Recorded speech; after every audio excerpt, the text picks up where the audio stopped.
Oke, ini yang sudah disepuh seperti ini ya. Bagus hasil sepuhannya. Dia ada putihnya, itu tanda keras, tanda bajanya keras. Ini sudah nginep 2 malam, tertunda 2 malam. Selanjutnya kita proses untuk merampingkan sampai posisi tipis siap, sudah hampir tajam itu, tapi belum tajam, baru nanti digagangi. Itu prosesnya seperti itu. Kita lanjutkan untuk nge-BG nya.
Oke, alhamdulillah. Proses pembuatan pisau sembelih kambing, pisau kecil bisa buat boning ataupun skinning ini sudah selesai. Dari awal hingga akhir kita rekam untuk semata-mata edukasi.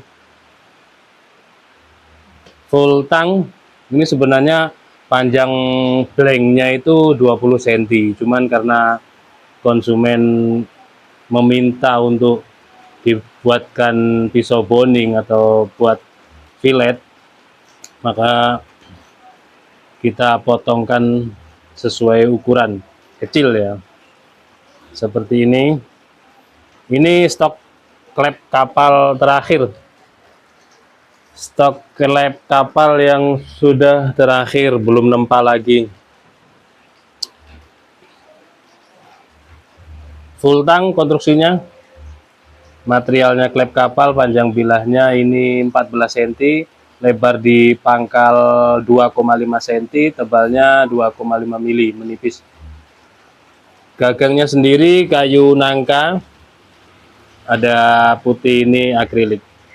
Pinnya saya kehabisan untuk pin aluminium atau kuningannya habis, ini saya pakai bambu seperti ini bisa buat sembelihan unggas, bisa buat sembelihan hewan-hewan kecil, kambing, domba, gibas, biri-biri, itu bisa, mau pakai gaya fly hand ataupun gaya tarik murni. Bahkan ukuran segini untuk sembelihan sapi pun juga bisa, sapi yang kecil jenisnya. Oke, kita tes ketajamannya. Sudah halus, masih hangat, baru saya asah. Di bagian sini masih kurang dikit, gampang ini, nanti tinggal di sek-sek selesai ya. Kehalusannya seperti ini. Oh ya, untuk sepuhnya ini sepuh oli full hardening ya, dicelup semuanya. Wah, mantep banget, enak. Jadi kalau pisau kecil full tang itu kalau buat gaya tarik murni sembelihan sapi itu nggak khawatir takut copot, enggak, karena kan konstruksinya full tang. Terus pengetesan juga demikian, ngetesnya minimal di kertas HVS seperti ini. Kalau dari pangkal hingga ujung itu halus, ya sudah cukup. Nanti tinggal cari sensasinya, mau tajamnya itu halus dan greget, ngegigit, atau halus saja. Itu tergantung kebiasaan eksekutor saat di lapangan, pemakaiannya bagaimana. Nah, ini seperti ini tajamnya tajam halus. Tadi waktu ngasah saya kehabisan kertas, jadi saya asah ngasal aja seperti biasanya. Nah, ini ternyata halusnya di sebelah sini masih kurang nih, sebelah sini kurang sedikit, di ujung dapat, pangkal tengah dapat, di sini saja yang kurang. Itu dirasakan melalui kertas HVS sudah cukup. Itu gampang sih kalau masalah finishing mengasah, termasuk juga mirror atau satin itu juga alatnya, tinggal alatnya. Kalau satin seperti ini pakai non woven, kalau mau mirror pakai full amplas, tapi juga waktu dan konsentrasi tentunya kalau pakai amplas. Makanya jarang maker itu yang mirror itu jarang, karena prosesnya lebih cepat yang satin. Saat mengasahnya itu lebih cepat yang satin seperti ini. Oke, seperti itu mungkin review dan edukasinya. Terima kasih sudah menonton dari awal hingga akhir. Mohon maaf bila mana ada salah-salah kata. Terus dukung kami dengan cara subscribe, like, dan komen. Komen aja nggak apa-apa. Mau tanya-tanya, konsultasi, sharing-sharing, silahkan, kami sangat terbuka luas. Ada kurang dan lebihnya mohon maaf. Akhirul wassalamualaikum warahmatullahi wabarakatuh.